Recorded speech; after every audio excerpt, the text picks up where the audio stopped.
Assalamualaikum warahmatullahi wabarakatuh. Ketemu lagi dengan Ustazah Indah. Jadi hari ini kita akan membahas materi tambahan. Untuk materi teks ceramah dan pidato itu sudah selesai. Jadi kalau seumpamanya masih ada kesulitan, itu bisa ditanyakan via komentar atau via Japri. Nah, sebelum kita masuk materi tambahan yaitu materi esai, kita akan membahas tentang soal-soal pilihan ganda yang biasanya itu muncul di materi teks ceramah atau pidato. Jadi sama seperti sebelum-sebelumnya, untuk bahasa Indonesia itu sangat jarang sekali pertanyaan teori. Jadi kalau seumpamanya teks pidato adalah teks ceramah adalah begitu, nah itu sangat jarang sekali. Nah biasanya itu di pilihan ganda itu peserta didik disuruh untuk menganalisis sebuah teks begitu. Nah, untuk contoh soalnya itu seperti disuruh menganalisis isi dari teks pidato atau ceramah. Jadi isinya yang sesuai dengan tema, atau kalian itu disuruh untuk mencari gagasan utama, kemudian disuruh yang tidak sesuai dengan tema atau tidak sesuai dengan topik begitu. Nah, analisisnya seperti itu. Kalau sesuai dengan teori yang telah kita pelajari dari teks ceramah atau pidato, itu contoh soalnya seperti disuruh menentukan pengantar pidato atau ceramah yang benar atau pembuka. Kemudian disuruh menyimpulkan dari pembahasan tersebut, kita simpulkan dari ceramah atau pidatonya itu seperti apa, yang benar seperti kayak gitu. Nah, begitu ya. Jadi soalnya itu lebih banyak menganalisis, kalian bisa mempelajarinya itu di LKS ataupun kalian mencari soal-soal yang lain. Begitu. Jadi untuk materi esai, kalian bisa gunakan sebagai pandangan menulis esai dalam lomba Transcend Global Award. BTW kalian sudah mengirimkan belum untuk lomba esai atau posternya?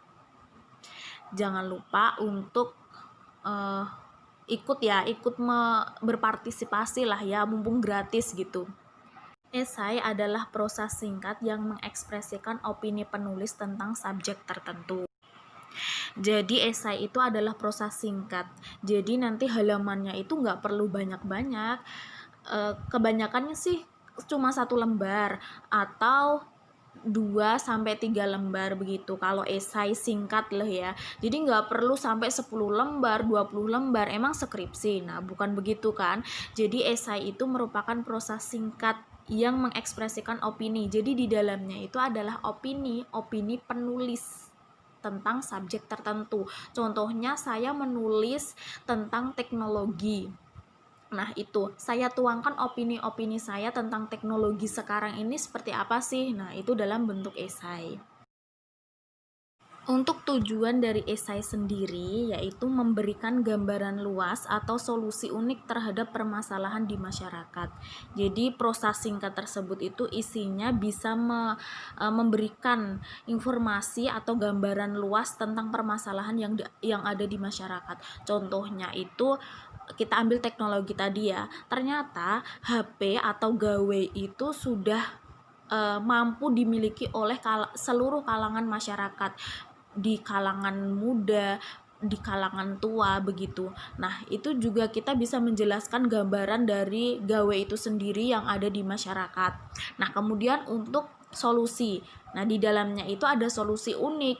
Jadi esai yang biasanya yang dilirik oleh kayak koran-koran ataupun dilirik oleh media-media itu karena ada solusi unik tentang permasalahan yang ada di masyarakat begitu. Jadi kita memberikan gambaran luas tentang masalah yang ada di masyarakat, kemudian kita memberikan solusinya begitu. Unsur esai itu yang pertama ada pendahuluan, isi, dan simpulan. Untuk pendahuluan itu berisi definisi, etimologi atau latar belakang ya. Latar belakang subjek atau permasalahan yang kalian bahas.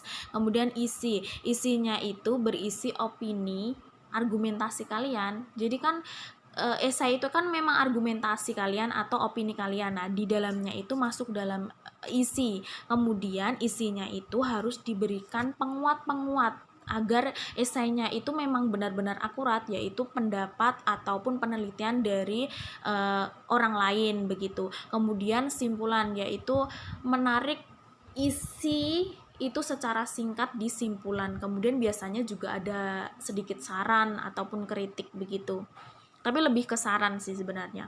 Nah, jadi 3 unsur ini harus ada di prosa singkat tersebut, tapi tidak ditulis secara langsung.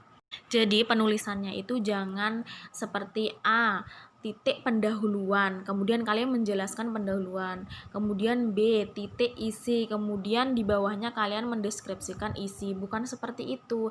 Jadi seperti teks eksplanasi, jadi strukturnya itu atau unsurnya itu tidak terlihat begitu, jadi tidak secara langsung, tapi isinya itu ada 3, pendahuluan, isi, simpulan begitu. Karena apa? Karena esainya itu secara ring. Jadi begitu ya, jadi unsur esai itu ada pendahuluan, isi, simpulan, tapi jangan ditulis secara langsung, secara tersirat aja. Kalau yang paragraf 1 itu isinya pendahuluan, paragraf 2 sampai 3 isi, paragraf 4 begitu simpulan. Nah begitu, jangan kayak makalah seumpamanya A pendahuluan, B isi, C simpulan ditulis kayak gitu, jangan. Nah kasusnya itu ada yang mengirimkan teks lomba tapi begitu, jadi dia itu menyertakan unsur-unsurnya itu secara langsung gitu loh, kayak seumpamanya A titik pendahuluan, kayak ya model-model makalah begitu, ada bab-babnya.